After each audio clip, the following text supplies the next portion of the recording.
What's up guys, back today with another longer video, which is to build a job board app that could actually be a real startup that people use. There's a lot of different places to find entry-level or junior developer jobs on the internet. For example, GitHub jobs, Stack Overflow jobs, you have AngelList, you have Indeed, but filtering through those, especially because you kind of have to spam applications for your first job, can take a long time. So the good thing about all these job boards is they have public APIs for the most part. As I mentioned in my last video, you always want to start with an MVP. That is the minimum viable product. Today, that means we're going to start with a single data feed. That is a single job board API feeding into our app. And then finally, we're going to have a super minimal, simple front end. We're going to do this in React and Material UI on the front end. We're going to use an Express server, Redis for our data storage because we're not writing or persisting any data that is not part of the job feed. And then finally, a node cron job to fetch these jobs and refresh them at a certain interval, which are going to be filtered through an algorithm. So let's draw this all out to get a better idea of our plan. Here's our front end. What we basically want here is a list of jobs. This is going to be pulling data from our API, and that'll be Express, and then this will pull from our store, which is actually going to be Redis, and Redis will be populated by our cron, we'll call it a worker, which is pulling from one or more APIs. It's going to be eventually multiple. These are going to be job board APIs. So like let's say Indeed, we have GitHub, we have Stack jobs. And this is going to be filtered through our algorithm. We're filtering down the jobs, getting rid of the senior jobs, getting rid of the manager jobs, and eventually, when we make it more complicated, we could even look through the description for years of experience and create search indexes and different things like that. But again, the minimum is just going to be pulling the jobs in and filtering them down. Okay, so this is our plan. Let's start with the front end. I know a lot of you guys like React, and it's going to actually be super simple. Let's just do a create React app to get started. I already have a folder or directory here called junior dev. So let's do a create React app and then call it client. You guys know that I love Material UI. So let's install that as well once we get into our client. And let's do yarn add.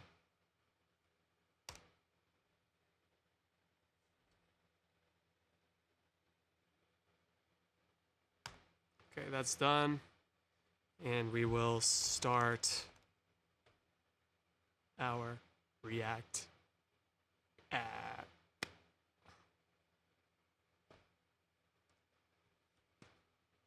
Okay, let's go through the stuff we can actually delete. No tests. You always want to write tests in real life, but not today. Delete logo. And also clear this out here.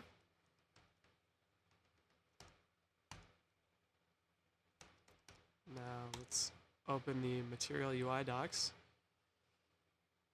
Let's get our component API and let's get a title for our page. Typography, H1. Let's just copy this.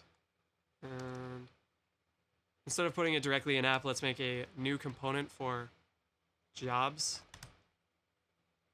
and then let's make a new component for a single job called job, which we'll use in jobs, and then let's import React, export default function jobs.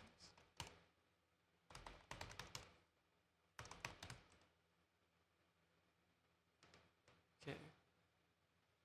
In this, we will use typography.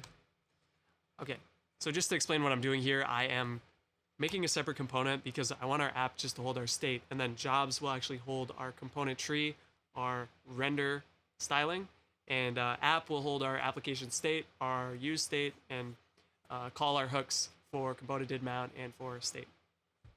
That was really confusing, sorry.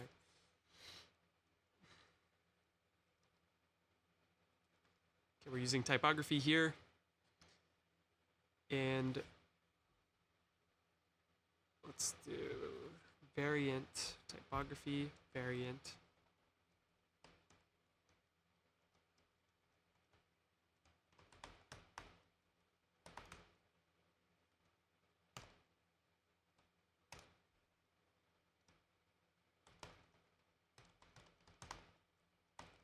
Okay, I'm naming our page entry-level software jobs. I think it's a good name.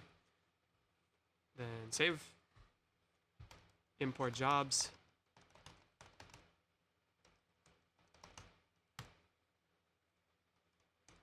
Throw that in there like this.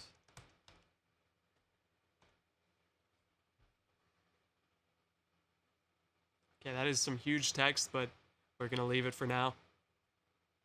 Within jobs, we already know we're going to import job. Make this a similar export. We'll just copy this whole thing.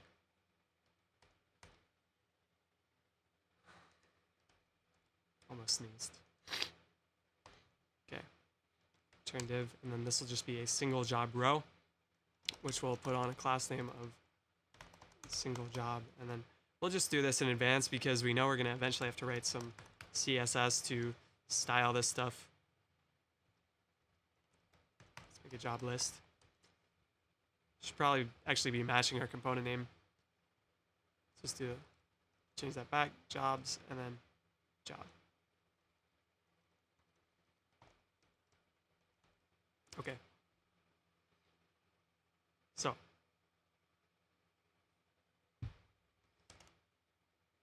let's just say that we're passing down some props for all our jobs from our app, which is holding our state. Let's just do it like this, and let's do some mock JSON that we might return from our API.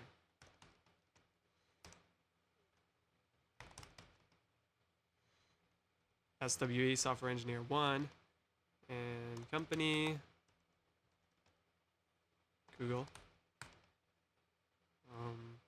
There's going to be a bunch of fields, but let's just leave them like that for now.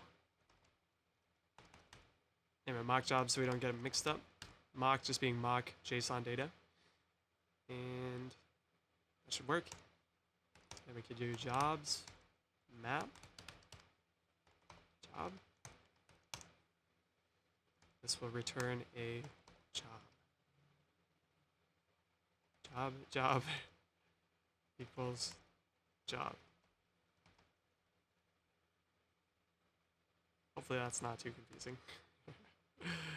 Okay, now we could just here destructure job in the box, put job.title. Let's see if this works. There it is, job.title and job.company. And let's actually add some CSS for job and just make it a display flex direction.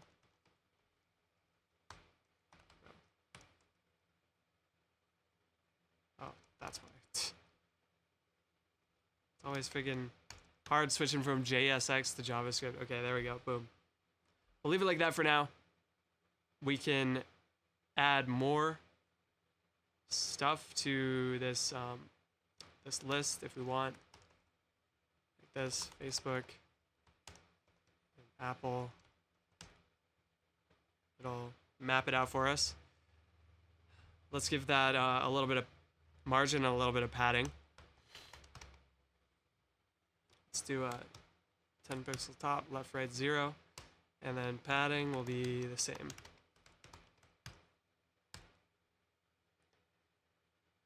Okay, not too bad, not too bad. So our front end, we could call this like kind of done. Let's call this done for now, and let's return to it after doing some full stack stuff. So I'm gonna collapse our client. Let's see what our actual data feed is gonna look like coming from our source, which I'm just gonna use as GitHub jobs because I know that has a really good clean API output that you don't need a key for or anything. So API GitHub jobs, open it up. You can see some examples here. Okay, so it says that the API supports pagination. It'll return 50 at a time, and you can do it by adding a parameter to your queries. Before jumping ahead, we just know we want these JSON representation of these jobs so we can manipulate it with our node worker. So what I'm actually going to do is call a similar URL like this in our node side, which is going to give us output like this. Just by eyeballing this, I could see that it is somewhat matching what we already wrote out here in app.js, where there's a title somewhere. Yes, like that. Senior full stack Node.js developer. And there is a company somewhere.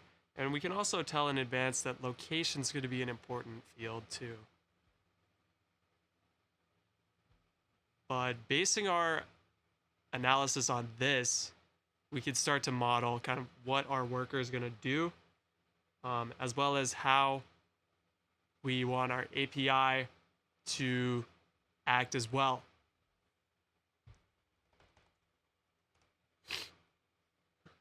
So, looking back at our plan, let's actually just make a folder for all our boxes here. So this is the client, right? API is going to be simple express server, and then the worker is going to have our algorithm, and it's going to be calling our APIs on a cron job, which is at a set interval. So maybe every hour in the day, we want to refresh these APIs, refresh our Redis, and make sure that everything is up to date. There's no expired jobs that the companies don't want people to see anymore.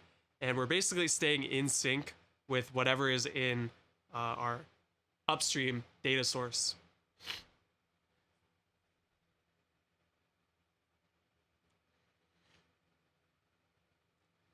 So within worker, I want to create an index.js, which is going to manage all our worker tasks. And I know already that we're going to need the cron node library. It's just going to help us run simple cron jobs, which is what I was saying before, is the it's the way you run a task on an interval basically forever if you want to. Opening up a new terminal tab, going out to our main directory, and within our main directory, I'm just going to create a package JSON, which is going to be accessible from all our different folders.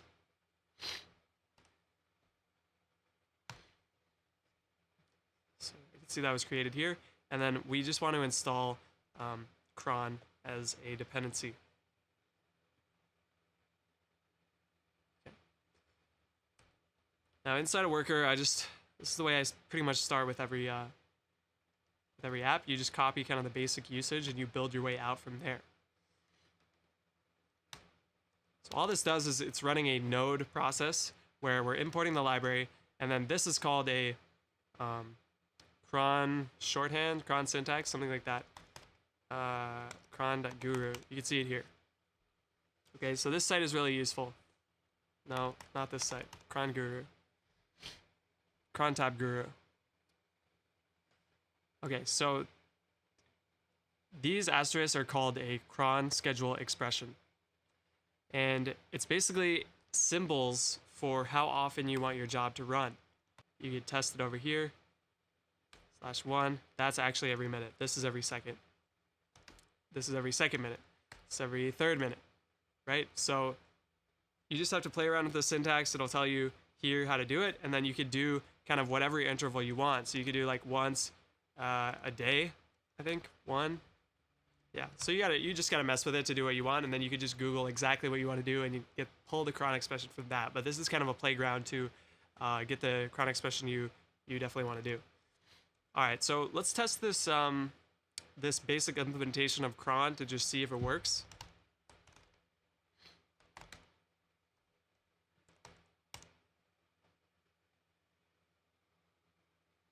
And in our real production app, this is actually going to run every second, not every second, every, let's say, hour to fetch our jobs. So this will fire off some function, which is now being passed in as this anonymous function that is just console logging. But what we're eventually going to put in there is our script to fetch the jobs and then filter them down. So in this worker folder, I'm going to make a GitHub, or rather, let's do it this way. I'm going to make a tasks folder. And then we'll do one called fetch github.js. And we just want to play around with that, GitHub API and get it to do what we want. So the good part about the GitHub API, the good thing about the GitHub API, and part of the reason why I picked it, is because it is pretty much all developer jobs. So we don't have to filter out for developer jobs. We could just assume they're all tech jobs, and then we will take the ones that are just junior software engineer, or more specifically, not senior or not manager. So we know our URL is roughly going to look like this. To do a backend URL fetch request, I'm going to install the node fetch library, which is the same as the client-side fetch library, but you could use it in node.js.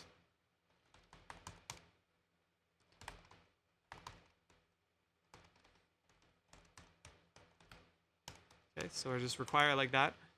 Then let's do an anonymous async function just to, actually, no, let's do it this way. Export default async function. Just did a hey Siri for some reason. Nope.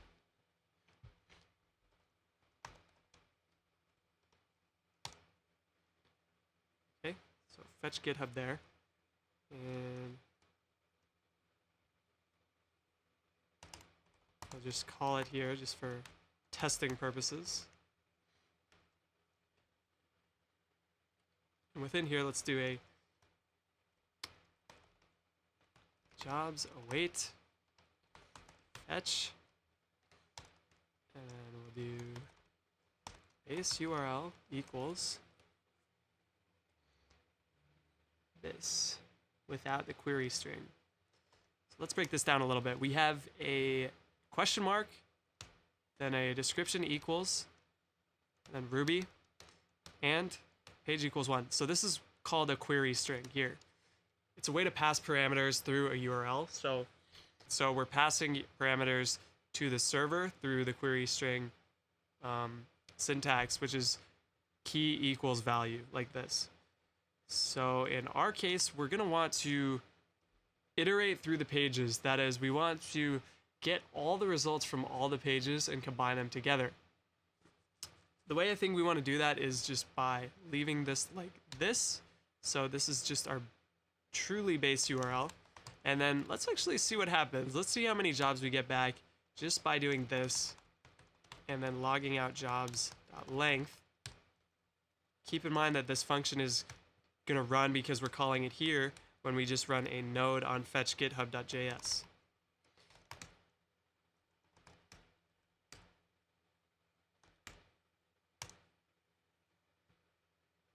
Okay, I forgot we still can't do that.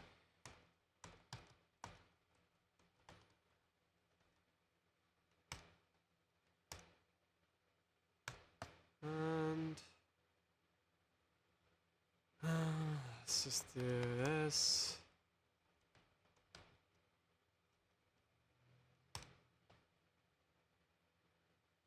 Okay, undefined.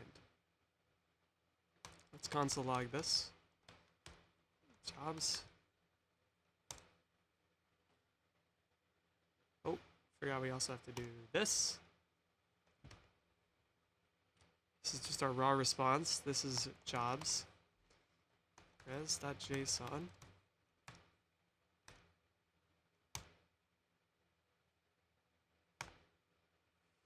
Still not resolving, because this is an async function too. Okay, 50. I already kind of knew this going in, but if you put no parameters here, it just gives you the first page only. So we have to add a query string for each page and iterate through to get all the results until we get back an empty page. Best way to solve this is to keep adding 1 to the page number. So we start at 0, then we try page 1, then we try page 2, until we get back a page with 0 results. So if this is the way we do it for one page, we're just going to want to run the same subroutine for every page that's not empty. To make this a little more clear, I don't like really how we've written this out so far. Let's just do it like this.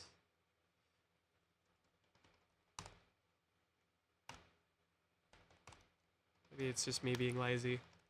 So while the page result count is not empty, we're going to do this. And we have to keep track of the page we're on, as well as the result count. So let's make result count a not 0 value, because if it's 0, it'll break our loop. So let's just start at an arbitrary value 1, and then after we fetch the first page, it'll be 50. Then it'll be whatever the second page is until it's 0, at which point this while loop will break.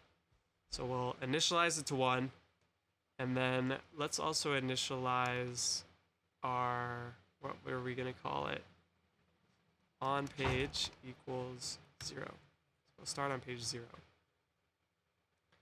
Okay, so base URL, we'll do a template literal here.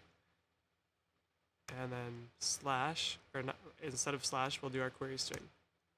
Page equals on page. Okay, so we loop, we get our jobs length. We're gonna want to also push the jobs we get back into an array called all jobs. Let's do all jobs push the jobs we get back from that page. Let's keep this in here just so we know what's happening. And then finally, increase our on-page value. Okay. Again, just to review, setting our result count to a non-zero value, starting on page 0, creating an empty array to hold the results we're getting back from the API. We start a while loop that's going to run as long as we're getting results back by increasing one page at a time. So getting page 0, getting page 1, getting page 2. Here's where the URL is constructed, base URL from up here, and then page starting at 0.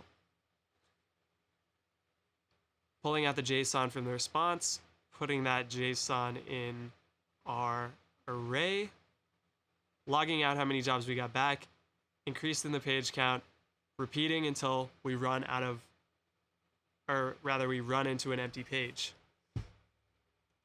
Finally, we have all our jobs, so let's just log out how many jobs we got total,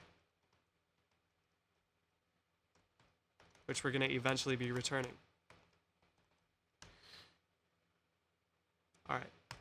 Now, these console logs give us an idea of what's happening in our function here. Otherwise, we would have no idea.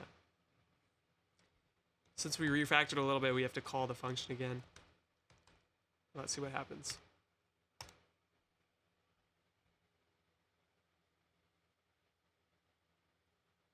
Hopefully this is not infinite loop. Please. Uh-oh. Oh. Oh no. Okay. Okay, what happened there? I guess we didn't break. Oh, because we're not setting result count. Okay. So we gotta do this. Result count equals jobs length. Okay. There, that should work now. But for the most part, good.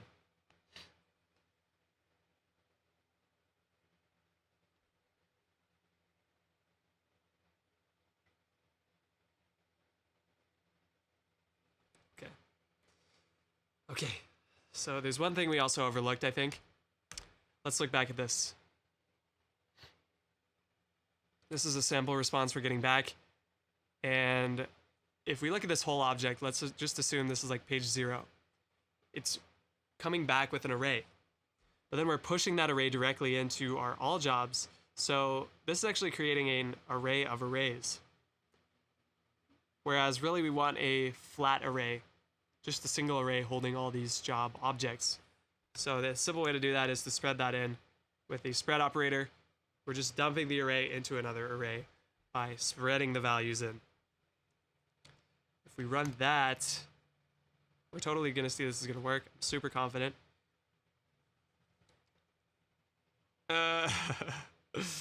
Why? Why did it not work that time? That's weird.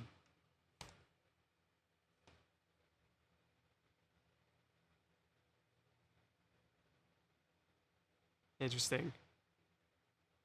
Okay, that's probably something we have to debug. Maybe it was a weird response from the server. So our fetch GitHub function is done. We're returning all our jobs. Now, I think we actually want a way to save these jobs into a local storage that we can retrieve through our API. And actually, before we do that, I'm getting ahead of myself, but we want to call this entire function on an interval. So let's go back to cron tab. Let's just call it every. No, let's call it every minute. Make sure I'm doing that right. Yeah, every minute. Every minute. Here we'll import our fetch GitHub function. Fetch GitHub. Boom. Just throw it in here. Boom. And the beauty of this is we can repeat this for as many functions as we want, right? We could fetch GitHub, we could fetch Stack Overflow jobs, we could fetch Indeed, and we could create a cron tab for each one that is not dependent on one another to succeed or fail. So these could be all trying in parallel, and they could also give us kind of a rolling refresh of our jobs. So maybe one could run every 10th minute of the hour, one could run every 20th minute, and it'll just continuously refresh without hitting any one of these APIs too often. Let's test the cron aspect of that. I just turned it on, and it's running for the first time now. But then it should run again after a minute. Okay. And that's not going to work because I actually ran directly the fetch GitHub one. But if I do index, okay, it's going to wait a minute.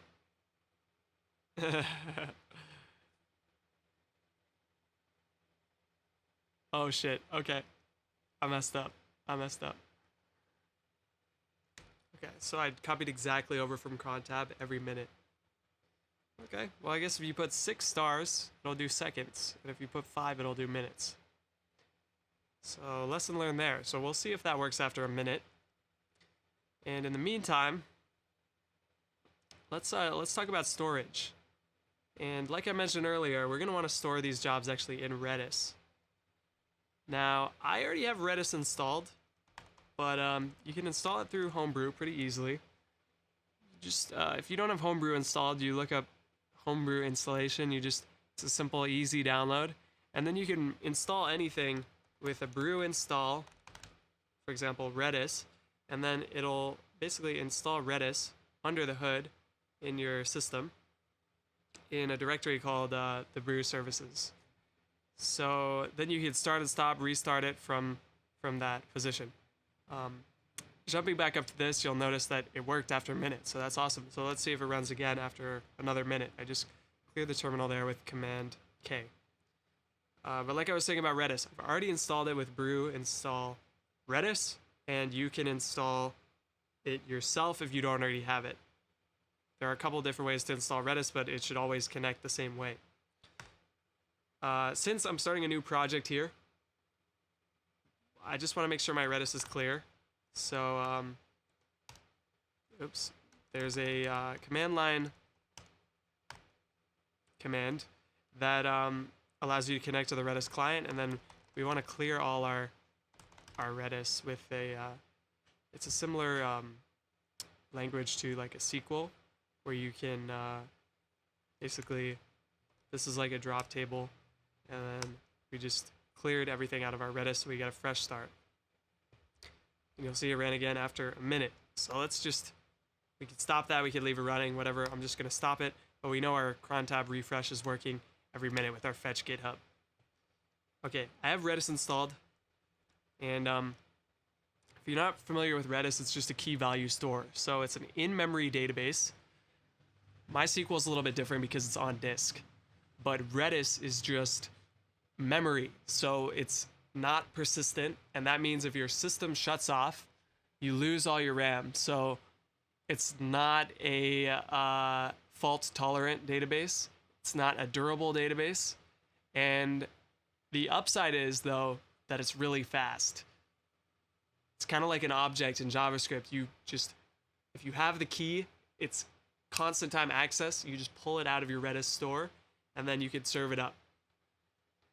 In our case, jumping back over to these job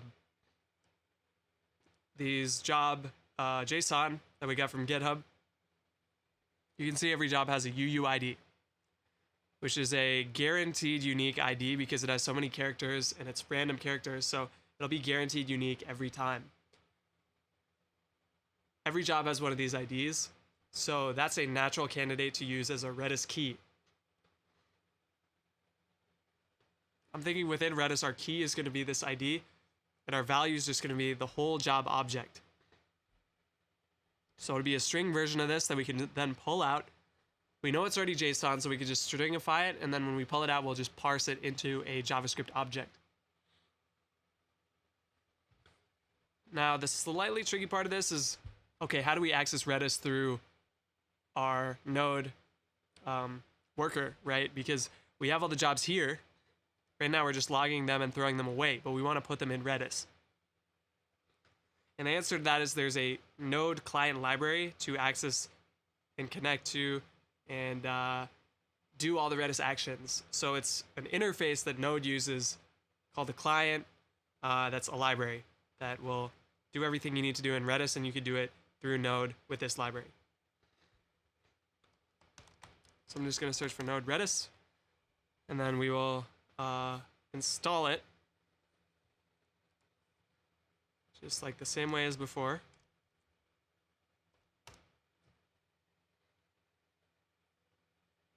And I'm going to do exactly like I said before what the getting started docs say.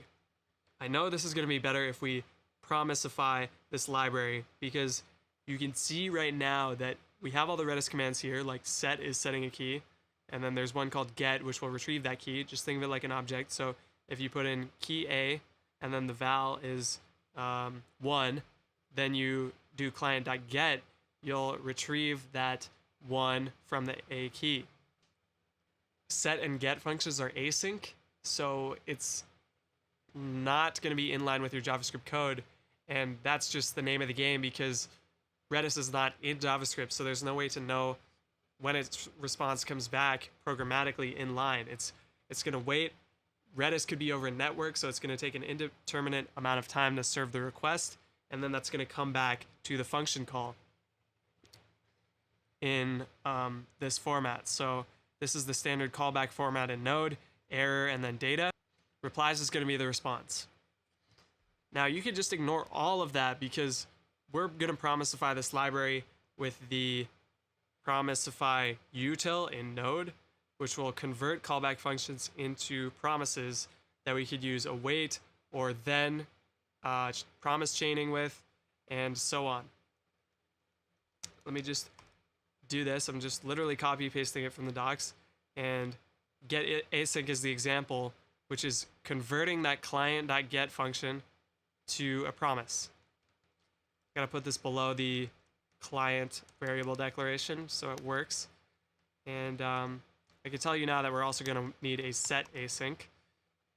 We were thinking of setting each job as its own item in Redis, right? Which would be fine if we were ever querying for those keys. But we're not. We're in the MVP gonna just get all the jobs, serve them back to the client, and then we'll let the client handle pagination or any kind of showing and hiding of these jobs. So until we do that, or rather until we decide we want to optimize this query on the server, we could actually just set the response from GitHub as the value of a single key. It'll be a huge text blob that we just serve up to the front end. And the only reason we're doing this is because of performance. We don't want to have to wait for the API to respond every time we serve a client request. So Redis is only a buffer that's an intermediary holding this data that we're only fetching once every hour because the jobs aren't refreshing that often. So that's a long-winded way of saying that once we create this all jobs array, we actually are just going to throw the whole thing under one key, and we'll call that key GitHub.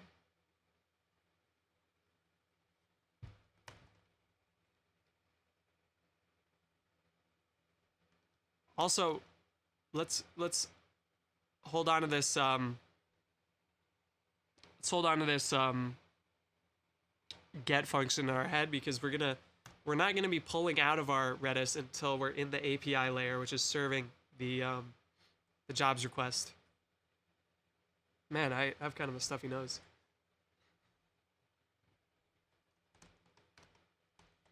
Okay, let's do the set async.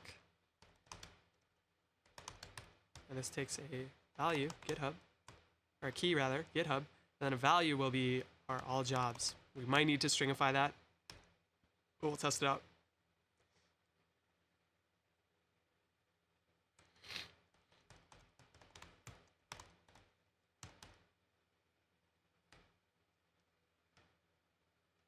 Okay. Let's run node worker tasks, fetch GitHub, and let's see if that works. We can test it like this: get GitHub, like that. We still have our Redis CLI open there. Okay, so far, nothing happened. That's not a good sign. And here's why. To call our function just as a test, I'm gonna take that out. Okay. Okay. I hope this sniffly nose hasn't been annoying you guys too much. It's actually annoying me, and I hope it's not super loud on the microphone.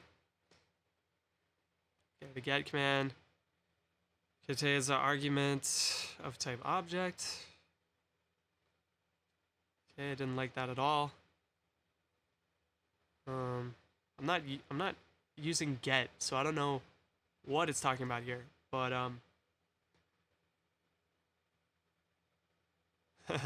okay, I know now. Set. And then, okay, let's try that.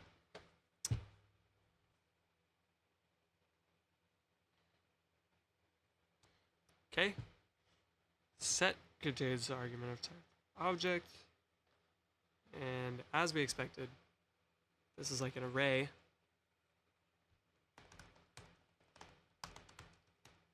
I think this is going to work, to be honest.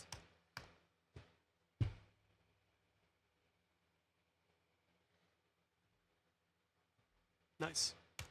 Get GitHub. There it is. Redis is working. Our fetch worker is totally great. We'll leave these logs in just so we have that telemetry, that observability, but everything is working.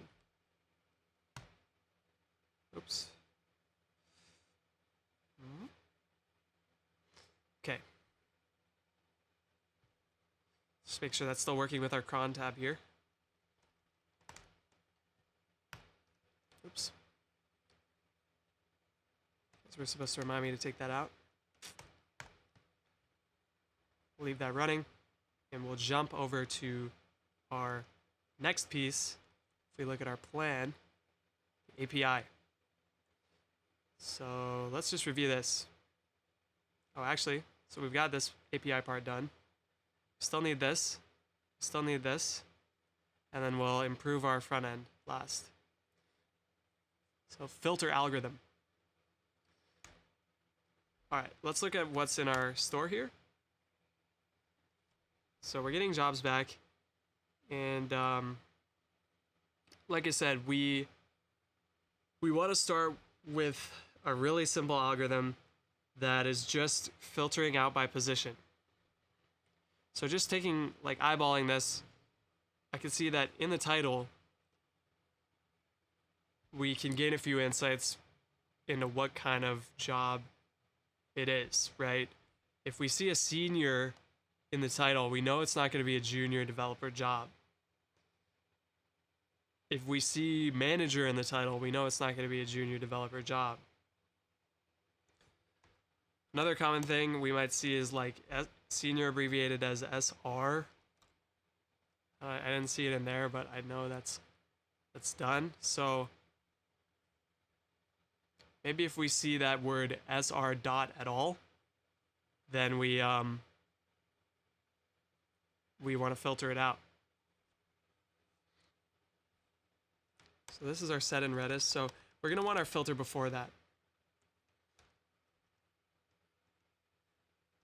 Fetch all pages.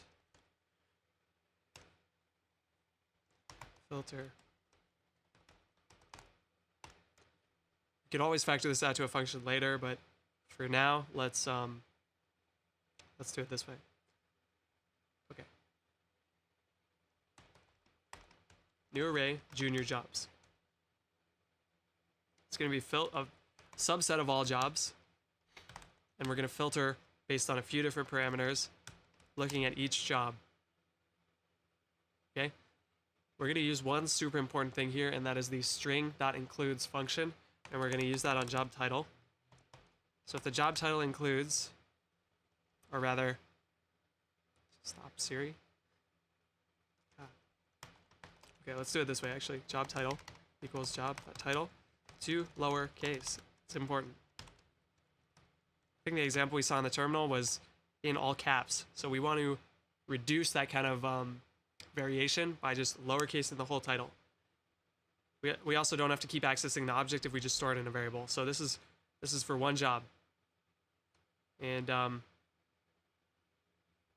we're going through 392, so we're going to have to go through each one of those jobs real fast.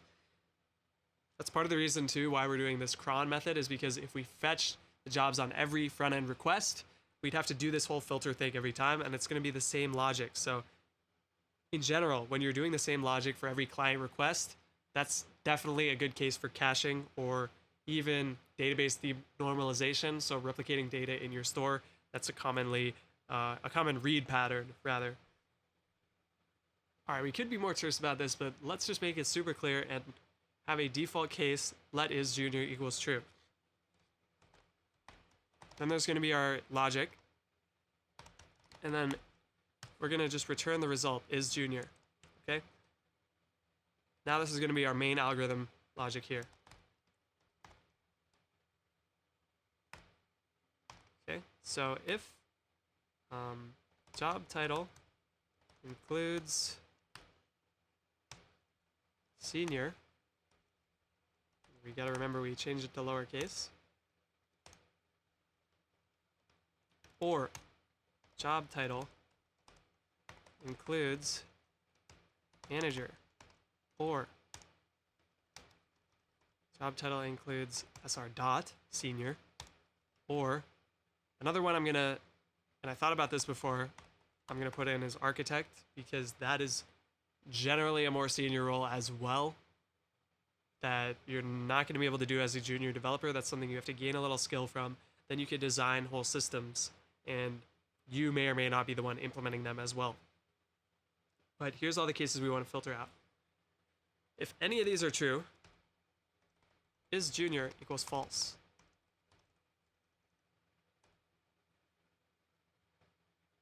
Okay, so this is the most clear way we could do it, but I'm actually going to cut this part out, and then we'll do return false. Otherwise, we don't actually need else. Just if that didn't happen, return true. Okay. Now, We could test in our code how many get actually filtered out by this. By console logging filtered down to junior jobs length. Okay. And we do move this one up here. Actually, I think, yeah, we'll leave that in. Make sure we're adding junior jobs in here only. Console log success. Okay. That's bothering me. Okay. Restart. Oops. Restart. Clean slate. We'll get this extra log. We'll see how much damage our filter does. And then we will still set that in Redis, and then we can make sure it's still in there.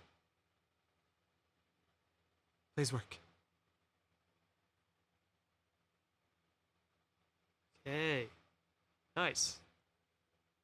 Cool. So if we're filtering out, okay, we went down from 392 all the way to 245. So we're filtering out almost 1/3 of the jobs just with these words, which I think is already making our app useful to some degree. Obviously, the more complex we make this algorithm, we could search through the job.description, look for years of experience. There's definitely more titles we can include here, but that would depend like what we see in the JSON. We can kind of pluck words out of there and be like, oh yeah, this was obviously a senior term too, and then add it to this list. But for now, I think it's a good start.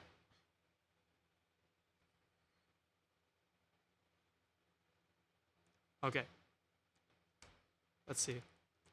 Back in our planning, we just did our filter algorithm, or very basic version. Node work is done. So this whole section is done. Redis is done. API. And then we'll finish up with our front end. And then finally deploy. Okay. So let's actually just close everything. Open up API, index.js. Just want a super simple Express app. Express app.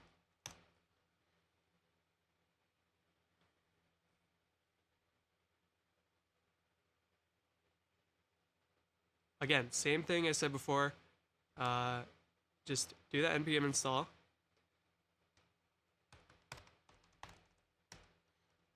And then from there, you take the most basic example.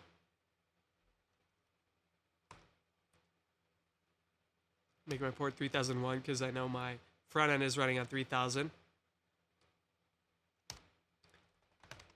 Get a little bit of extra space here. And okay. And then this route, we don't need a slash, we just need a route called jobs. Okay. I love this part.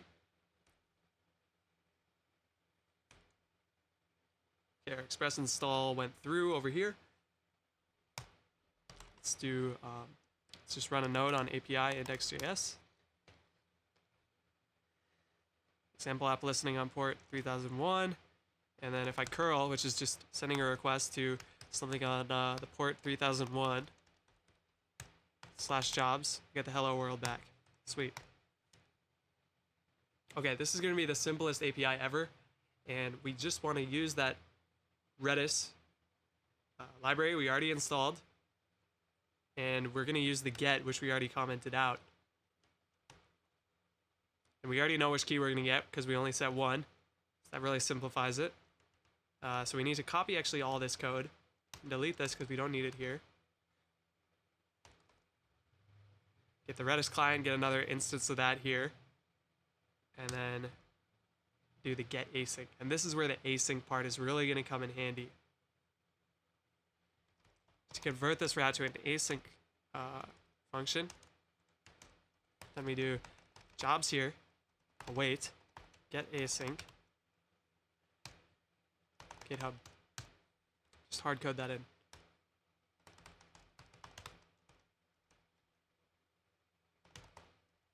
Okay. Now, let's remember we stringified it. So JSON parse. I'm gonna actually undo this because we are just gonna have to restringify it when we send it to our client. But in the meantime, just to see the length, or rather see that the length matches our length that we put in, let's parse it, and then let's do dot length.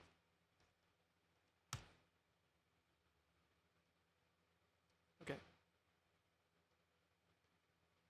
So that's kind of a lot that we did without testing it. Let's restart our server. Do the same curl. Oh man, okay, 245. I don't remember if that's how many we put in. We're definitely getting a list of 245, which is a good sign.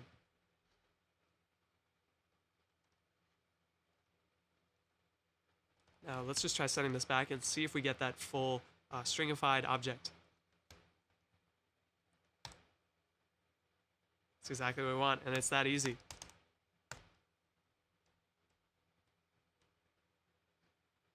So that's already done.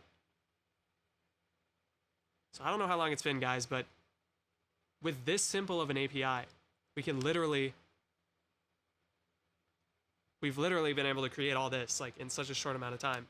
We have a data feed, and you can replicate, like, before I go further, you can replicate this in any, this is like 90% applications. If you have a data feed, you have storage, you have a worker that's doing some async task on an interval.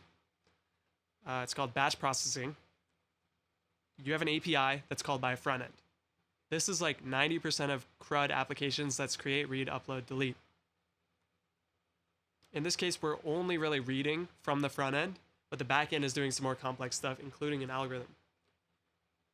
The pieces that we're using are used in some way in almost every large-scale application. So doing this as an MVP is like a really good exercise. All right, let's push on. I might be getting a little bit tired, but let's keep it going. Okay. So we have our API running. Let's keep this running. Sorry, let's just restart this so we have the log that we know we're listening. And I'm going to go back into our client folder. Okay. So we're back in our app. Close that. We're back in our app function, which we mentioned we're going to put the state in. Let's pull this back up. So make sure it's still running. All good. To call our API programmatically, the same way we're doing with curl here, we just need to call this URL with a function that we're going to make called fetch jobs.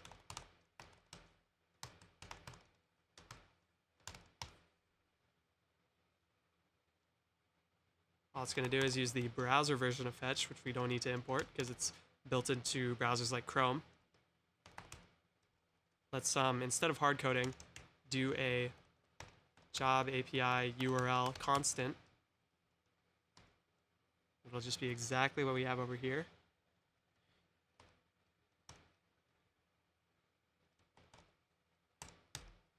Since this is async, we can use an await. Const jobs equals await. Of course, this will be in JSON, so we have to convert it to JSON. Let's do that. Call this res.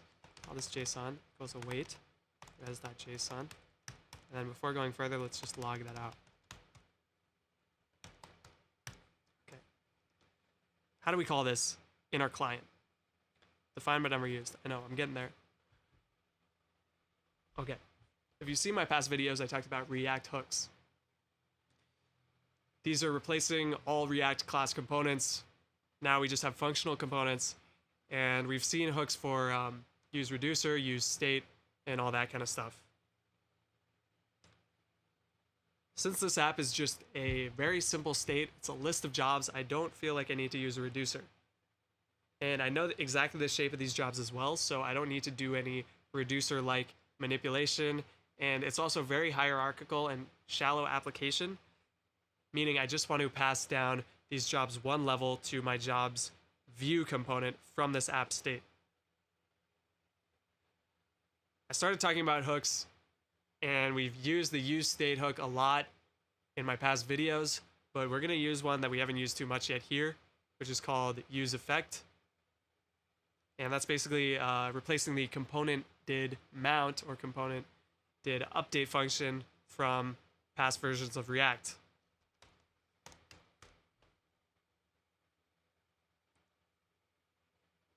So I'm going to use it here, react.use effect, and then this function actually takes a anonymous function in which I can do some function calls, some async function calls, as well as a second argument, which is the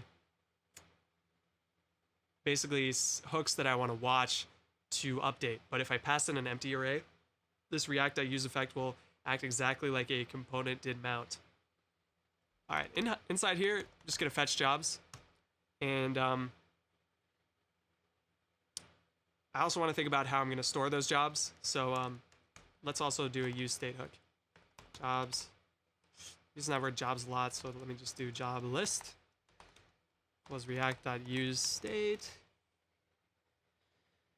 and update jobs react.use state, and then I'll initialize this to an empty list, which I'm actually going to pass in here. So when I do that, that should actually clear out all my jobs. Okay, good, because I'm initializing it to an empty list. Okay, in here I'm fetching jobs. Console log JSON. See what happens here. Failed to fetch. Ah, right. This is one thing you're going to definitely run into if you're writing Express apps and you're pretty new. It's the access control allow origin. So this is something you have to set in your server if you're accessing endpoints from a different base URL. It's called cross origin resource sharing. And you basically have to set a server header in your API that allows requests from the URL that is the origin. So recall that our React app's running on localhost 3000, as we can see here. So all I have to do is set a header. I think it's like just literally that, but let me just copy something so I make sure I'm doing it right. Cors res header express. Yeah, here it is. That's all I need. Res header, access control allow origin, but if I do the star, that makes it not protected, so I just want to make this HTTP localhost 3000. Okay. Now this will, I think I'm 92% sure it's going to work. Alright. Did I type it wrong? Huh? I didn't restart my server, that's why. That was the 8%, me not restarting it. Wow, nice guys. There we go. That's all our jobs. Beautiful, okay. We're getting close. Okay, fetch jobs is, it's working. I think what we still need is a callback to update these jobs. So let's just do this. Update, callback. As we know, when we use a use state hook, the second variable that we destructure from the use state hook is a function in which we can pass a argument that is the new value of our state for job list.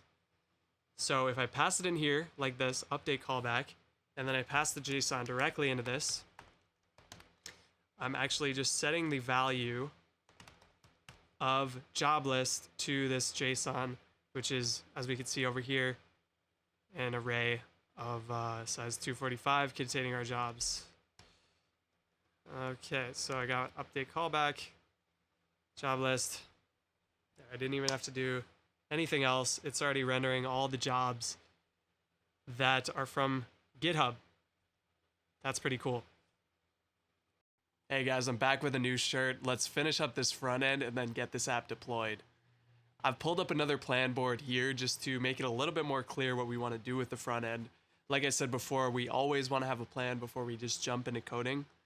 And the first thing I'm going to draw out is just the current way the app looks, which is just the title and then the list of all our jobs here. Right now, our jobs only have the title and the company name, but we're definitely going to want also to have the location. So title, company. We're definitely going to want location as well as the time posted. And I think the best format for time is how long ago. So today, 1 day ago, 2 days ago, etc.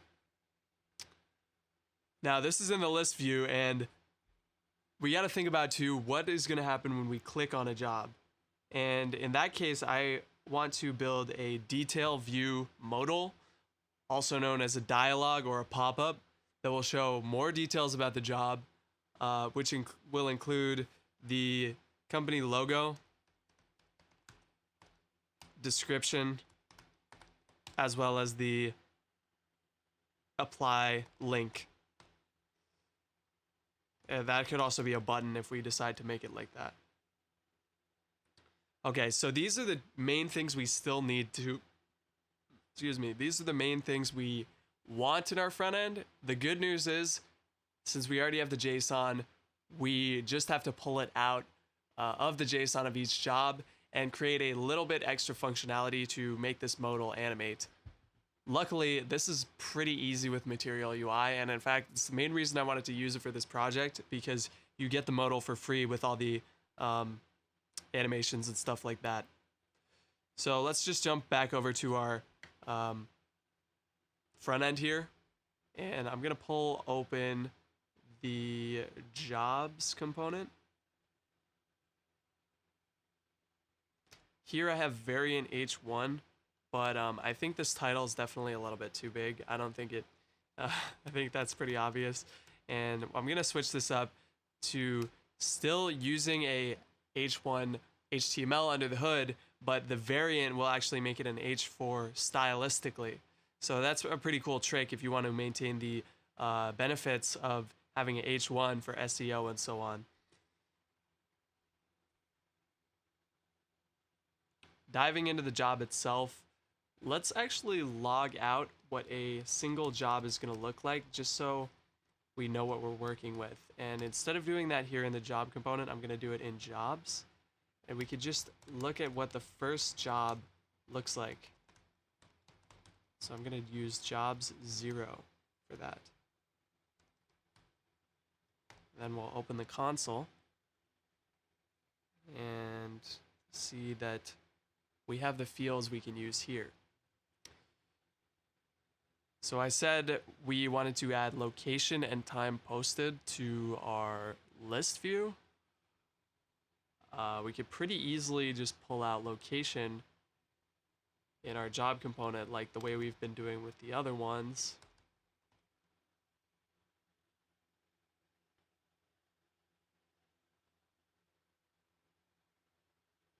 And there it goes. This is looking a little bit, let's say, disorganized, but let's worry about that in just a moment. For now, I'm just going to throw these all in a div, which is going to be floating to the left of our box. And instead of space around, I want to change this CSS to space between.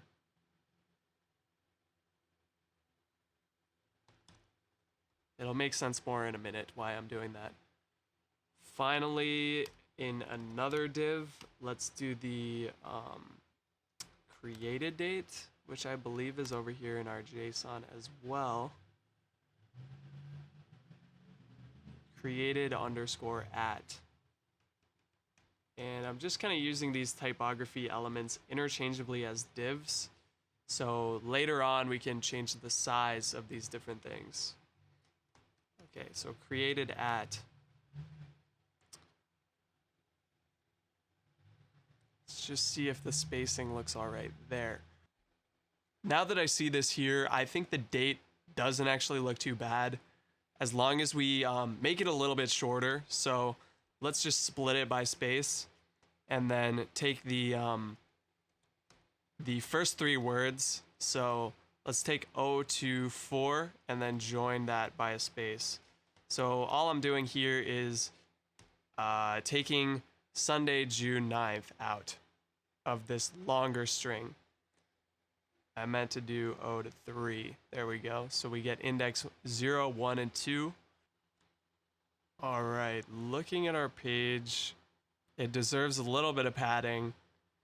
Just it's pushed up against the side here, so let's add that quickly and keep going. Let's give body a margin. Top and bottom 0, left and right 40. Okay. Top and bottom 20.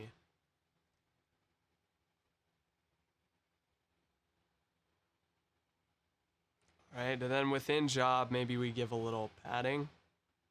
Top and bottom, left and right 10.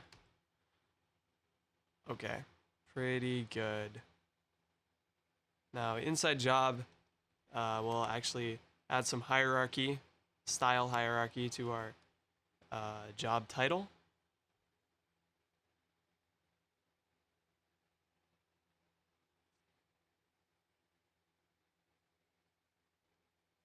Let's do H5, H6 on this.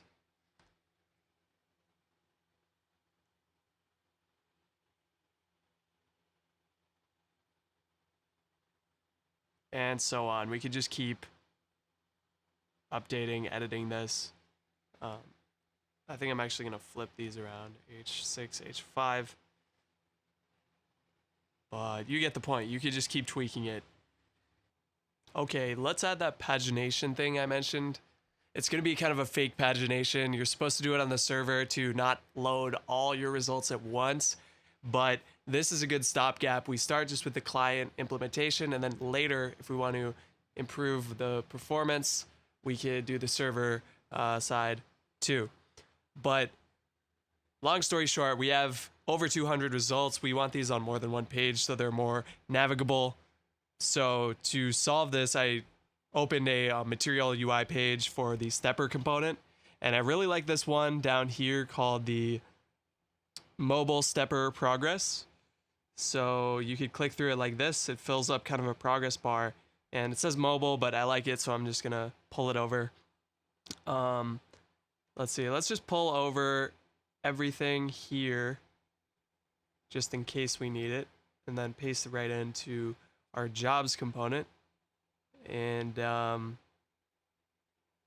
we could use the word step here interchangeably with page, and I'm putting this state in jobs because it's more of a view state rather than an actual database state. So all our logic concerning our view is going to actually be in jobs and not in the app file.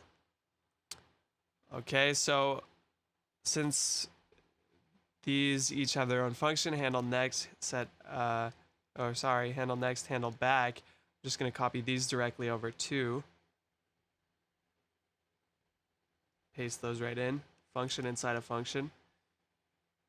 And all right, finally, I'm going to just put this whole thing below our jobs map. And let's see if by pasting it directly in, we need to do anything else. Just gonna make sure that's formatted correctly, saved it, and let's just take this out. Classes, theme, I don't think,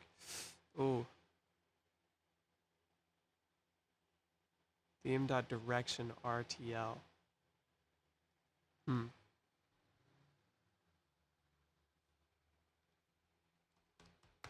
Okay, let's see how theme is being used, because this is kind of a darn. All right, I don't know why that would change from left to right, but it might be a mobile implementation specific thing. So let's just take this and hard code it as right, and we'll hard code this one as left and see if we run into any problems.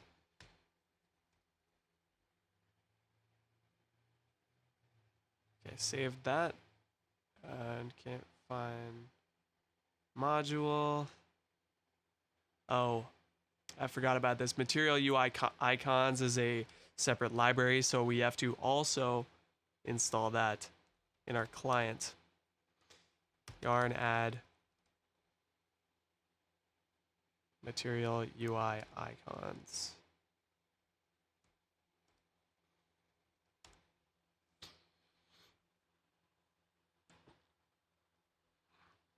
Now, while that's installing, let's think about how else we want to use our pages. If we want to artificially construct these pages from a larger list, then we basically just want to break things into a slice depending on the number of results we want to show at a given time. So let's think of it as a moving window of 50. So if step equals 1, or let's say step equals 0, then we want to show 0 through 49. Step equals 1, show 50 through 100, and so on, or maybe 50 through 99. Okay, so since our icon's finished, let's see if that worked. We gotta go all the way to the bottom, and yes, it is here. Next, and back. Okay. Okay, so let's make this more dynamic. Steps is hard-coded as 6. If we want 50 per page, we're gonna have to do our, well, since we're gonna use this in a couple different places, let's get our job length, or num jobs equals jobs.length, just for better abstraction. Steps will be num jobs divided by 50, and then we'll math floor that. Or let's actually math seal that, because it'll be minimum. One page could have, only one job on it. So we want minimum. Okay. So that seems about right. It seems like we have about 4 pages just by the amount of times I click that. And let's add a little more detail to right above this mobile stepper that just says, and I'm just making it a div for now, but we could change it. Page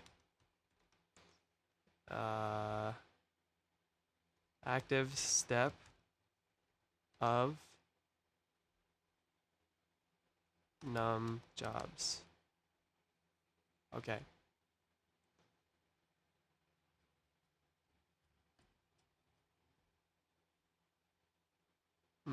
Not.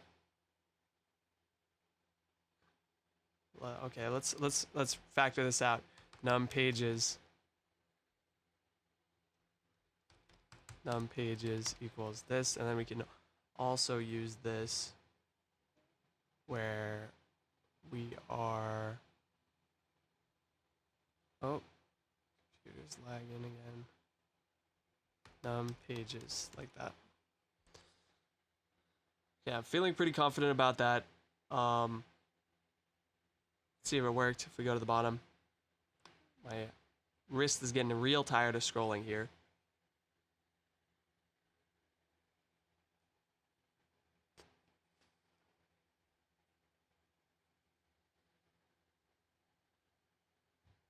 All right, and then one thing I actually meant to do earlier too is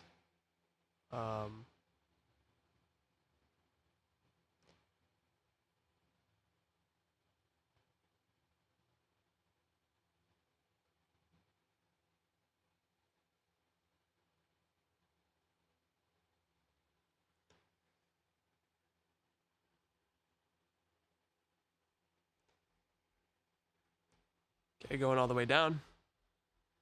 Okay, 05. Oh, back. 1, 2, 3, 4, 5. Okay, so the display number we want to actually be active step +1, because we're 0 index and we're going up to 4. Yeah, so this'll work. Num page is -1 because the index is actually 1 less than the true value.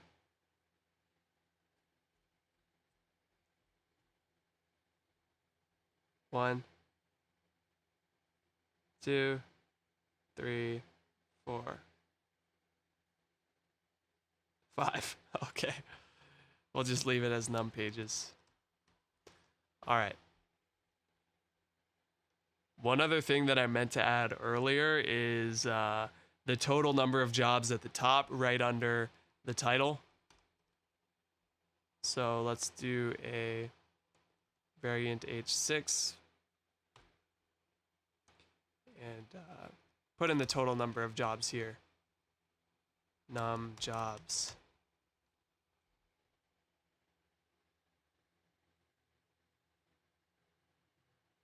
$245. Cool. Getting very close to being done with the front end here. Oh, cancel that. Okay, now let's implement the actual pagination. And we could do that by just creating a slice that we're going to map over instead of the list of all jobs.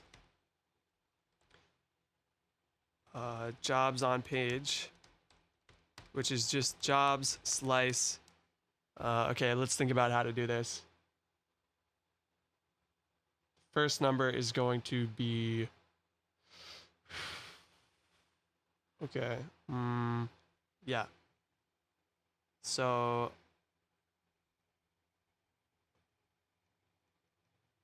active step, let's keep in mind, is our page that we're on now.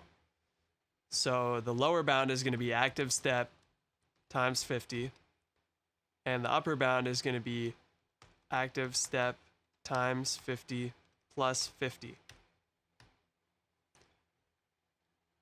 Now all we're going to map is jobs on page, not the full list.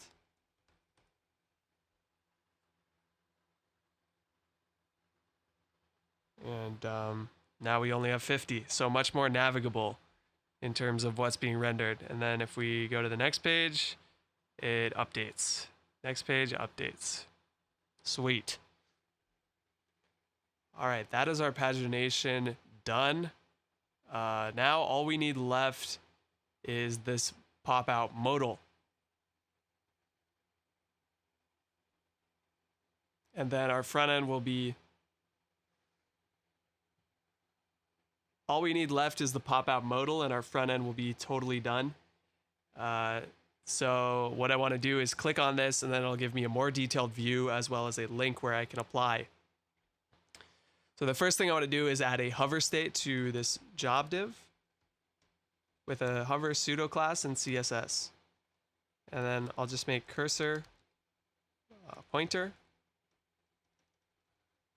And I could also make the colors a gray color, just so it's very clear that we are hovering over this page, or over the job that I'm indicating.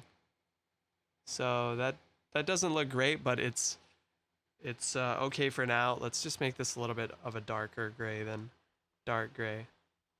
All sixes here.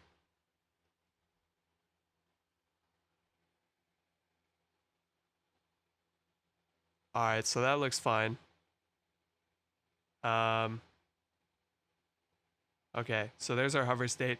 Now on click, we're gonna want to push that job into the modal state, because we want to know which job specifically to display in the modal.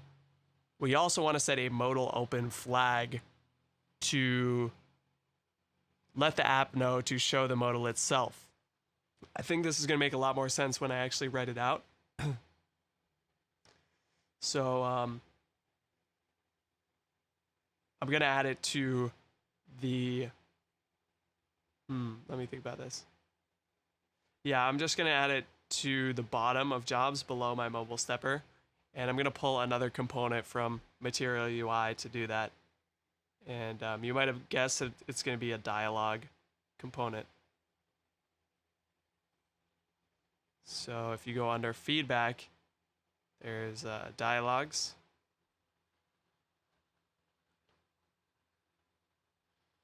And I kind of already know the one I want because there's a lot of them.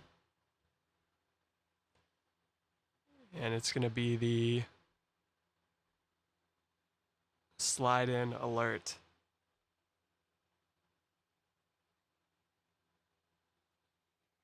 I just think this one looks pretty cool because you click it and then it, oh, wait, that didn't slide in. Where's the slide?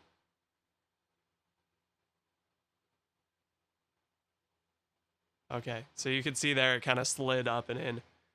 My computer is going slow, but it'll look cool. Okay, so we have to import a bunch of these components for this one to work. In a perfect world, you would make this modal its own component. And I think I will do that, actually. Call it job modal.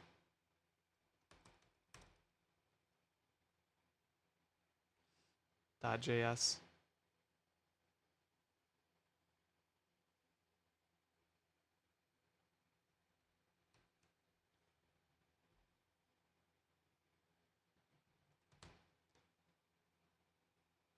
Let's bring it React. Export default.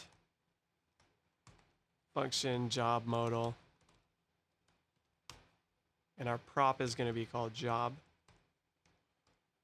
Returning JSX. And importing everything I just copied.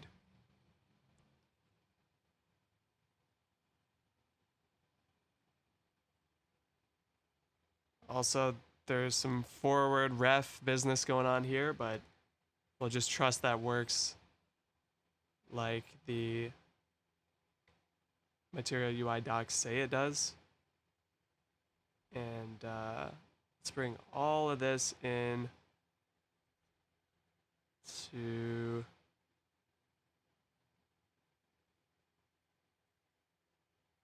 here.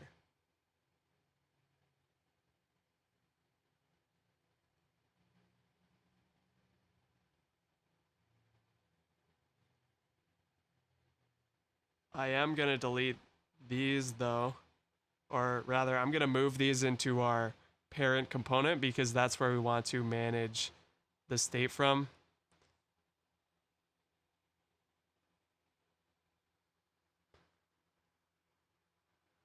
It's going to go in the jobs component.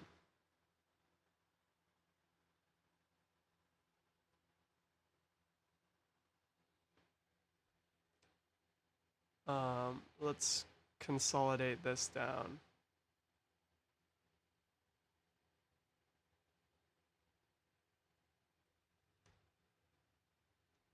This is for pagination, and then modal. Consolidate this down too.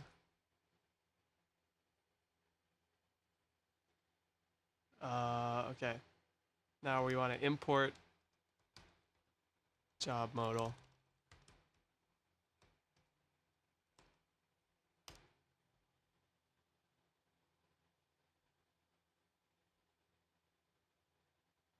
Then put this at the top here actually.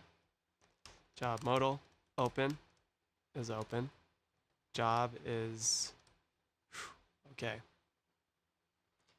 Now this is where we have to define our actual modal state.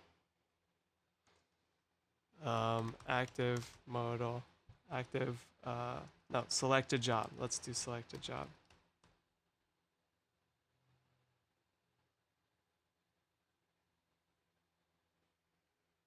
So let's do just one more state.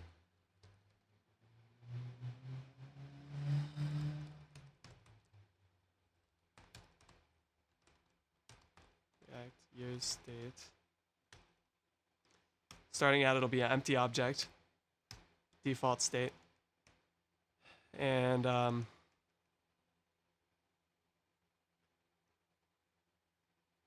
select job will occur when we click on a job on click. Let's set some more room there. Select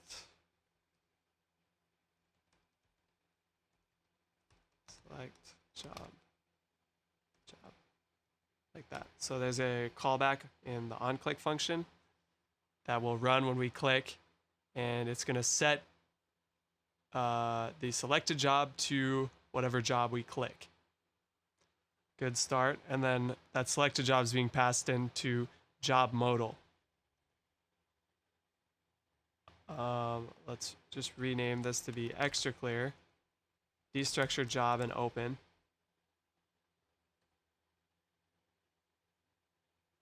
And if there's no job title, we know this hasn't been set yet, so we just return nothing. That's just protecting against a empty object. And let's see. Oh yeah, we also gotta pass in our, oh, well no, we don't need this because this is happening one level up, right? And that also reminds me we have to not only select the job, but set the modal to open as well.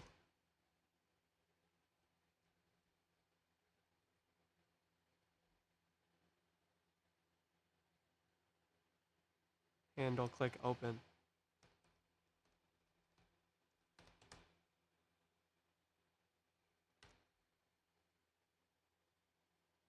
And then handle close is going to happen here. Handle click, no. Handle close. Okay.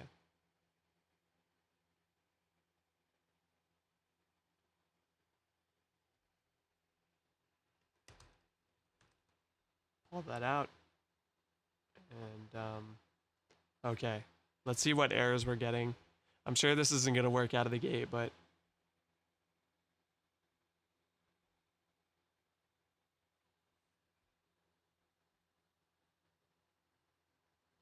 just got a typo there.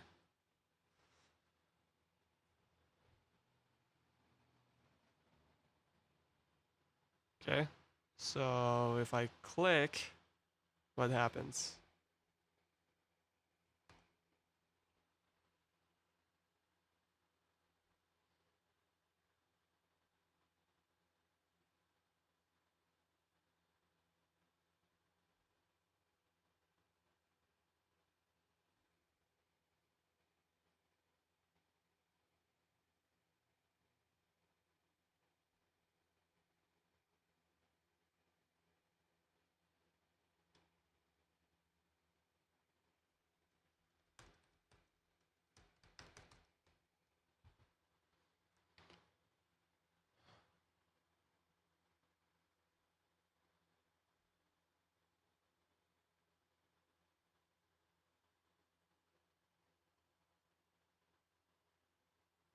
All right. Shit.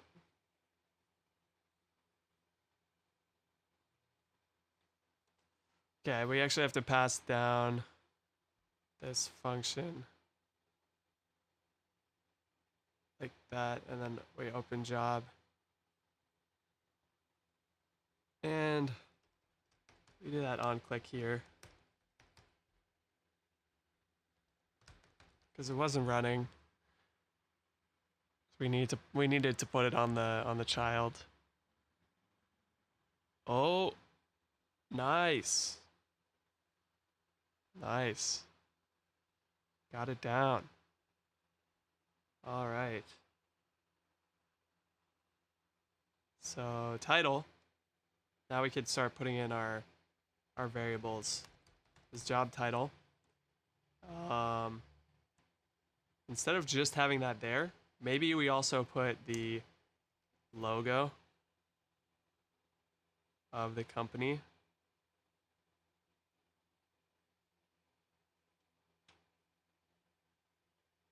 So yeah, let's make this fancy. Let's do a image source company job company logo. And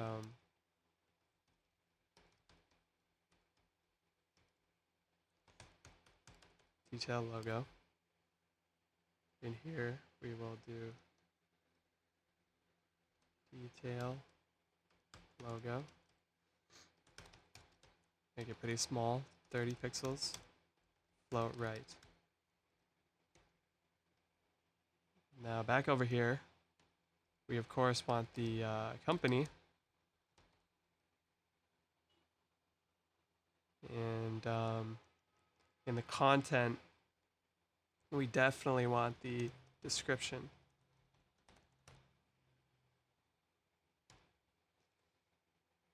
Okay, one tricky thing though, you'll notice that the description is in HTML. It's an HTML string. So a trick with React is if you want to actually render HTML from a string, it's considered dangerous because you can put in script tags and execute script on someone else's browser. So if you want to allow this as the developer, you have to use the dangerously set inner HTML attribute like that. And then you pass in an object with the key HTML equals whatever you want your HTML string to be. And that'll do the trick, but it's, again, dangerous, so use it sparingly. As for the buttons at the bottom, let's change this one to apply. And this will just be a link to the original job posting for now. So we'll wrap this in an anchor tag. href. Wrap it in an anchor tag of job.url, which is the link to the original job you see here. Closing, anchor tag goes on the other side of the button. Maybe we don't actually want this button to close the modal. And then I'm just going to save everything we just did.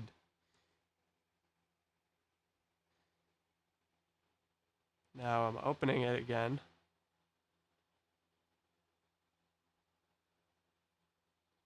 We do have an error, but it's looking pretty good. And I'm wondering if the reason for this is that I just have to use the dangerously set inner HTML directly on this. Let's see if that works. Changing this to a self-closing tag.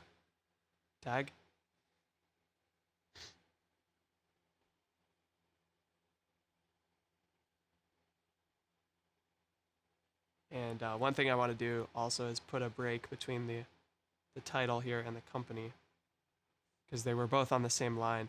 Actually, let's just do it like this. Put in a little hyphen to separate them.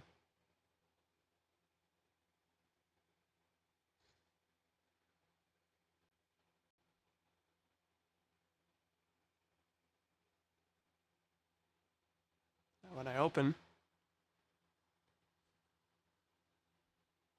click. Okay, awesome. And if I click apply, it'll take me to the company, or rather the original job posting, which we may want to make a little more complicated down the road, but for now it's good. One more thing I want to do is make this link a target blank, so it'll open in a new tab. Underscore blank. So that'll open this link in a new tab. All right, as far as the modal goes, I think we're pretty much good. So for now, I mean, that could be, obviously we could add a little more pizzazz to this front end if we,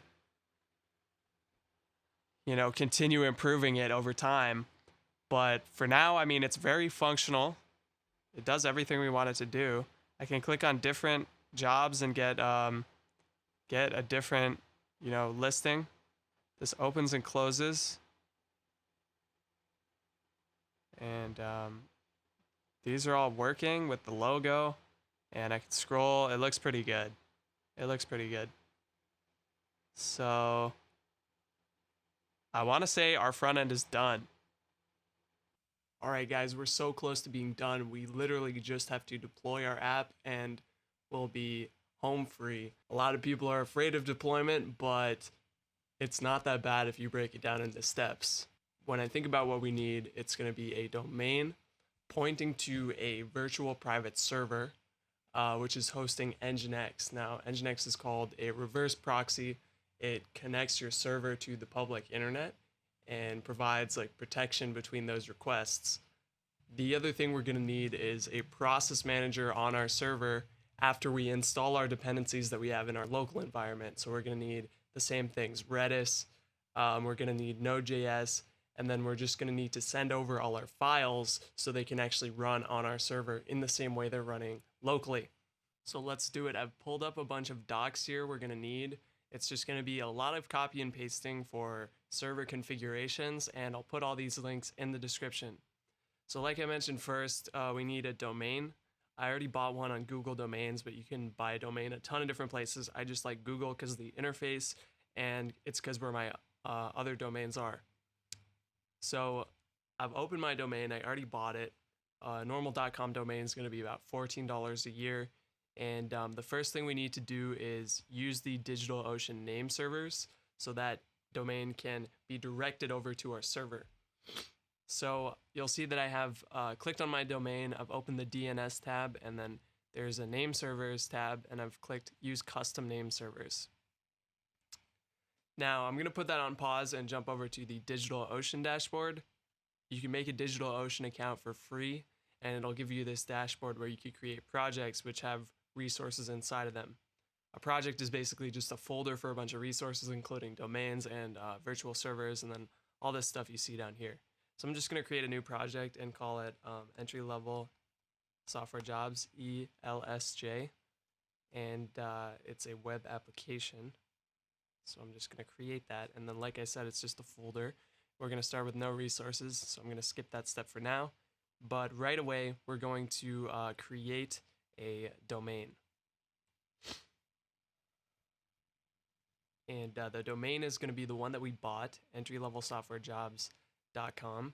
So I'm just going to put that here and then add it. And you'll see that I have the DigitalOcean name servers here. So it's NS1, 2, and 3. So I'm just going to copy this by clicking it and enter it here. And we need all three of them. So I'm just going to expand this out, make this one 2, and then make this one 3.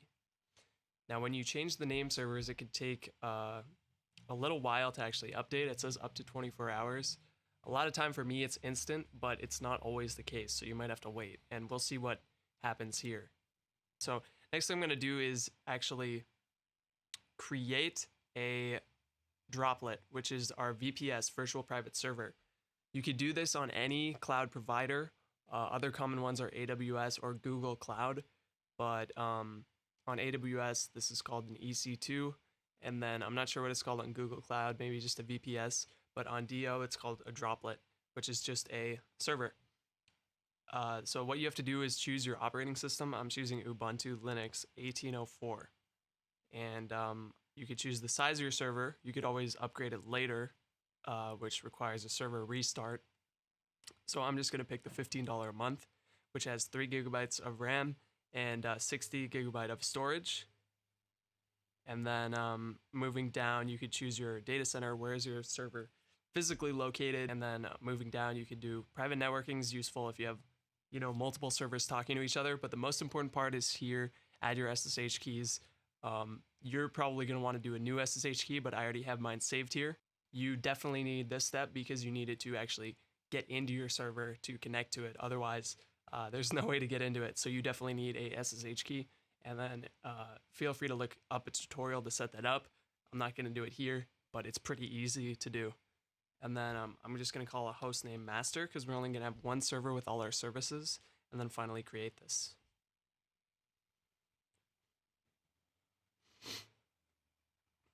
So this server is now being created. It doesn't take too long. And I'm going to go back into my domain and add an A record for @ which is just the root domain. And I want it to direct to our master server. So I'm just going to create that record. And that is step 1 in linking our domain to our server. Now, once this finishes, which it looks like it just did, we got the green light here. I'm going to copy the IPv4 address, that's the IP address, and I'm just going to SSH directly into this server by doing root at IP address, just like that, SSH root at IP address. And it looks like it wasn't completely finished loading, so I'm just going to try it one more time. And now we type in yes. And there we go. So you can see our operating system here. And now we have a command line in our server. So we're actually in our server through a secure shell. That's SSH. So I'm just going to clear this out with Command K. And it's important to look at the command prompt to know where we actually are. We don't want to be installing things on our local machine that we think we're doing on our server. So always keep an eye on this. I'm root at master, master being the name of our server. All right. So as I mentioned, we have to install Nginx to actually talk to the public internet. And if we have a domain, we also want to install an SSL certificate, which gives us the HTTPS secure connection. And that sounds complicated, but it's really easy if you use a tool like certbot. I have the documentation open here. All you do is you choose your software on your system. And as you'll recall, we used 1804. And it'll give you a series of commands to just enter into your server, and it'll install pretty much everything you need. So I'm just going to run these commands, and a few of them require me to hit yes. So I'm just going to do them one at a time, make sure each one works, while periodically clearing out my console with Command K just to give us more space. So there's one where I have to hit yes. And let's just keep going through these.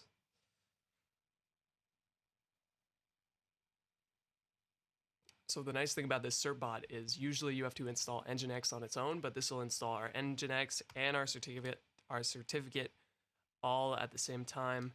And then we just have to update our Nginx config, and we'll be already serving our application to the public internet through our domain. Okay, last command here. Yes.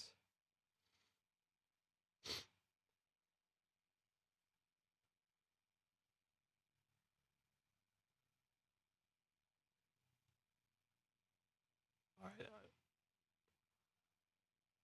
Okay, I'm going to copy this sudo certbot nginx command, which is what actually runs the installation, and then I'm going to enter that in, and it'll take us through a series of prompts to actually install this. So I'm going to put an email, and then agree, no. Now we need our actual domain. Got to make sure we spell it right here. Entry-level software jobs.com.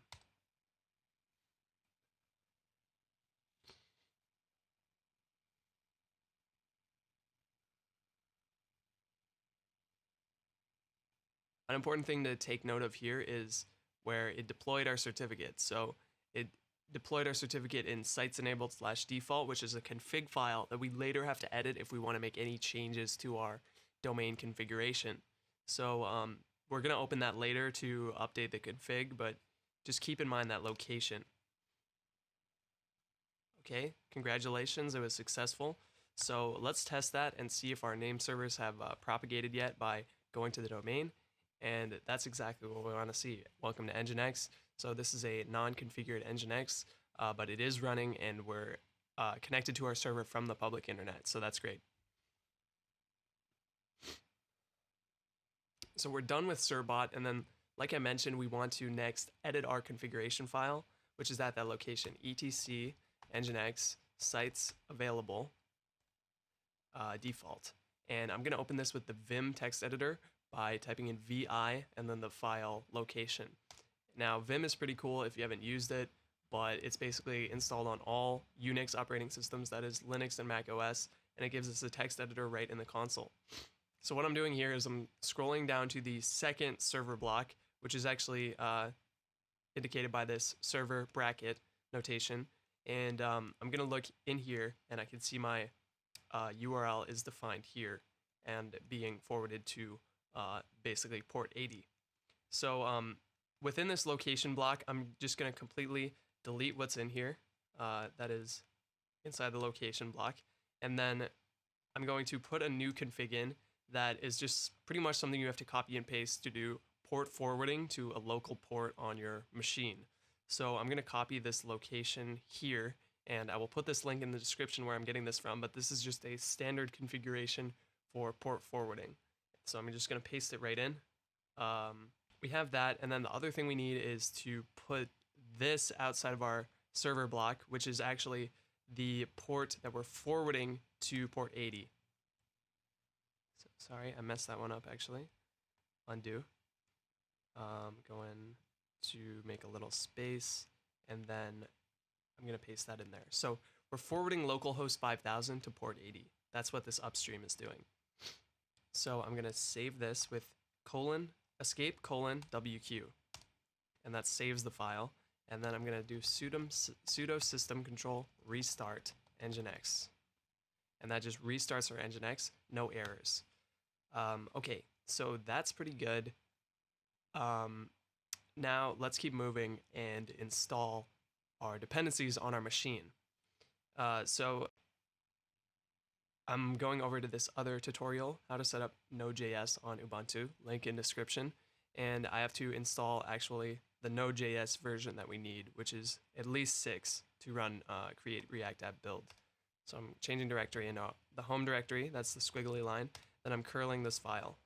Now I'm just running the script that I received from this file, curl making a request to download some .sh file, which includes basically some setup configuration for installing Node.js, clearing the terminal, and then actually installing Node.js through apt-get, which is a Linux equivalent of Homebrew that's for installing just pretty much any software.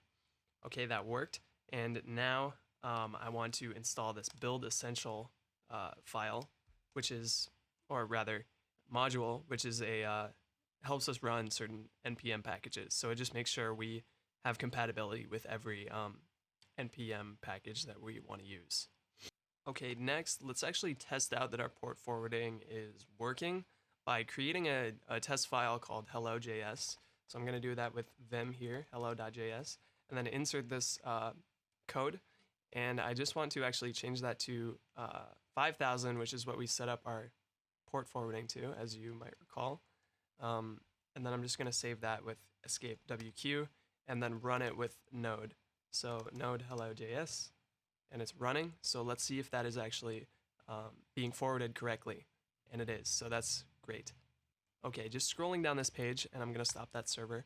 The next thing we need to do is install PM2, our process manager, which allows us to run all our services, our API, front end, and worker at the same time without us being actively on the server. So it'll run them, restart them, capture logs, and do a lot of stuff that's pretty cool for actually managing our server processes. So I'm just going to do, oh no, we don't have npm installed. So of course, you know, no tutorial is perfect. So let's just install npm as well. It normally does that when I install Node, but I guess I'm using a different set of commands this time to do this. So hopefully this just doesn't give us any problems later. And let's see if that worked. Okay, sweet. So let's do the same command as before, npm install g pm2. Oops. Okay, and then to run our React app, we need to npm install g another dependency called serve.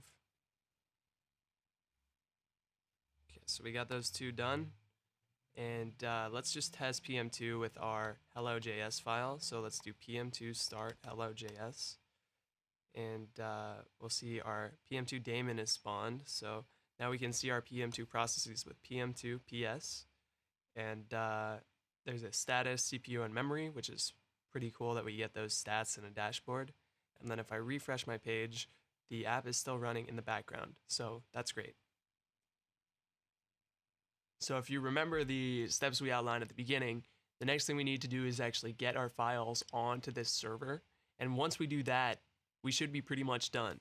So I'm going to open up a second command window here. And this is, you'll see in the command prompt, my local machine. So what we want to do is send through the files that we made in local development.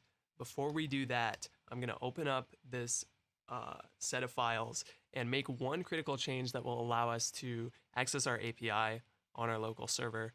And that is to basically change this to just a relative path.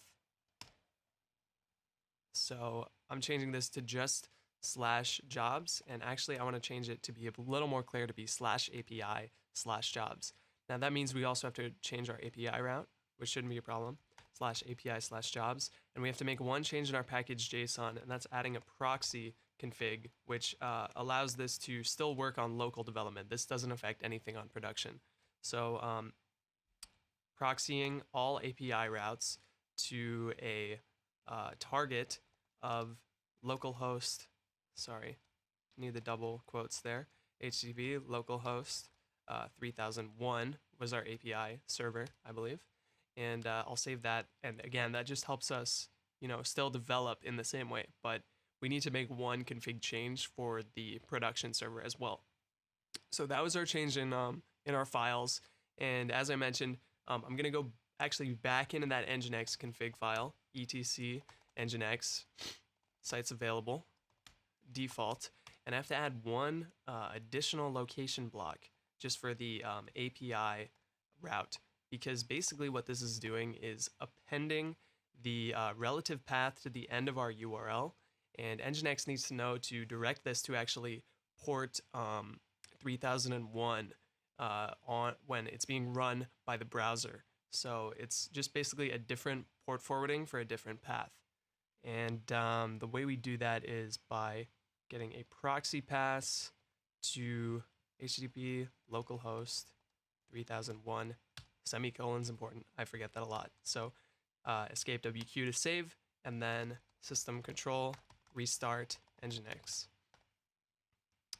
All right, so we're about to send through our files to our production server. I'm going to change into my client, and then I'm going to do an npm run build to create a production build of my React app that we just built. This includes everything from our package JSON and also a minified version of our JavaScript files and our bundle.js. Now we can see that we have a build folder, and we send this through the same way that we actually SSH in with a command called scp, and then I'm going to put in an R flag for recursive, so it'll send anything recursively within the build folder to our server URL. I'm just going to copy that again from here by going to master. Oops, that's not good.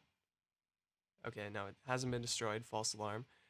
Copy the IPv4, and then do the same syntax, root at our IPv address, and then I need to put in a colon and then the home directory. So where are we sending it to on our server? And we just want to make sure it's going to the home directory. Okay, so that's sent through all our files from the build folder. And now when I ls inside of our server, you'll see the build folder is there. So that's great. So let's start this up. We're not going to have any data running yet because we don't have our worker started on our server. But let's start this up by pm2 stop hello. This was our test server. We know it works. And then we'll do pm2 delete hello. And now I'm going to do a special kind of syntax to actually serve our build folder publicly. And that's going to combine the serve package we downloaded with the pm2 process manager. So I'm going to do pm2 start serve --s build. This is just saying use the serve package and run this command -s build under serve. It's the same as pm2 starting, just running this command, serve s build. And in fact, let's try this first, serve s build, to see if our application is going to be served. So it says serving local and network to the port we're forwarding to, and there it is. already we can see it's kind of working. Here's our domain, and then here's our front end with no data. But like I just typed, we're gonna run this in PM2 with PM2 start serve as build, and you'll see it created under a name serve. That's probably not the best, but we can keep that in mind. This is running under the process serve, and it's online, and then when I refresh, it's still running, so that's cool. Now we have our front end running, so we have to send through our worker and our API files. So I'm going to clear that out. This is our local machine again. Change directory out to our home directory, and then we want to send through scpr, let's see, API, and I'm just going to hit up a few times to get this command back. I'll send through the API folder to our home directory. Then I'll send through the worker folder.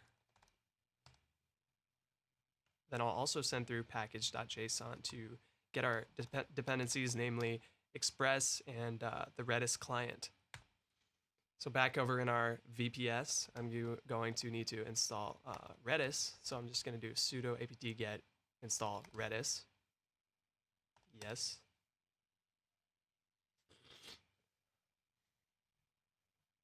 And we can test whether that installed by doing Redis CLI as we did on local, and it seems to work, so exit. And now that we have all our files here, let's just check that we do. Let's do npm install to get those dependencies. And now let's start our worker, or rather, let's start our API, pm2, start API, index.js. I'll do -- name API. And then we'll also start our worker, pm2 start worker index.js name worker. Okay, everything seems to be running, but how are we sure that our worker is working? Well, let's do pm2 logs worker just to see if those logs that we set with the console logs that actually give us the indication worker is working are actually going to run. So you'll remember that we did a cron for every minute. So let's see if those logs are actually going to run after a minute. So we just got to wait and see if that happens. And then once that happens, our Redis will be loaded. So in theory, we should be able to refresh our page and then see all the jobs there. But right now, we just got to wait. The suspense is kind of killing me here. I feel like it's been longer than a minute. I don't know if it's going to work or not. But I actually have faith. Okay. There we go. Come on, worker. You can do it. Okay, it says success okay.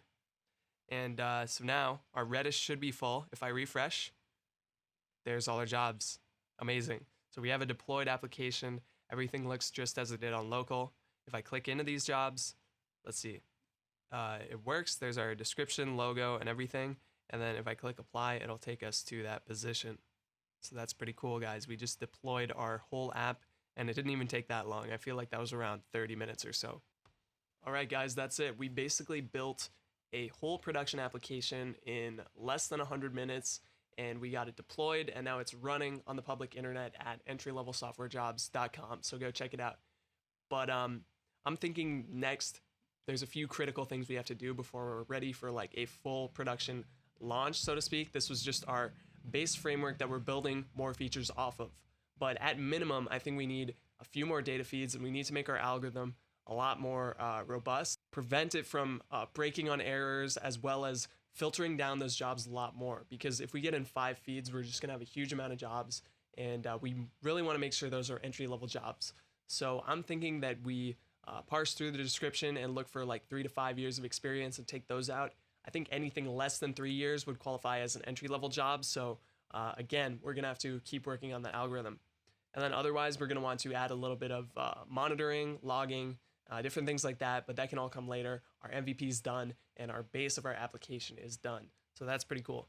Let me know what features you think would be useful to add to this, especially if you're someone searching for your first software engineering job. So anyway, hope you learned something. Let me know if you have any questions, and I will talk to you guys soon.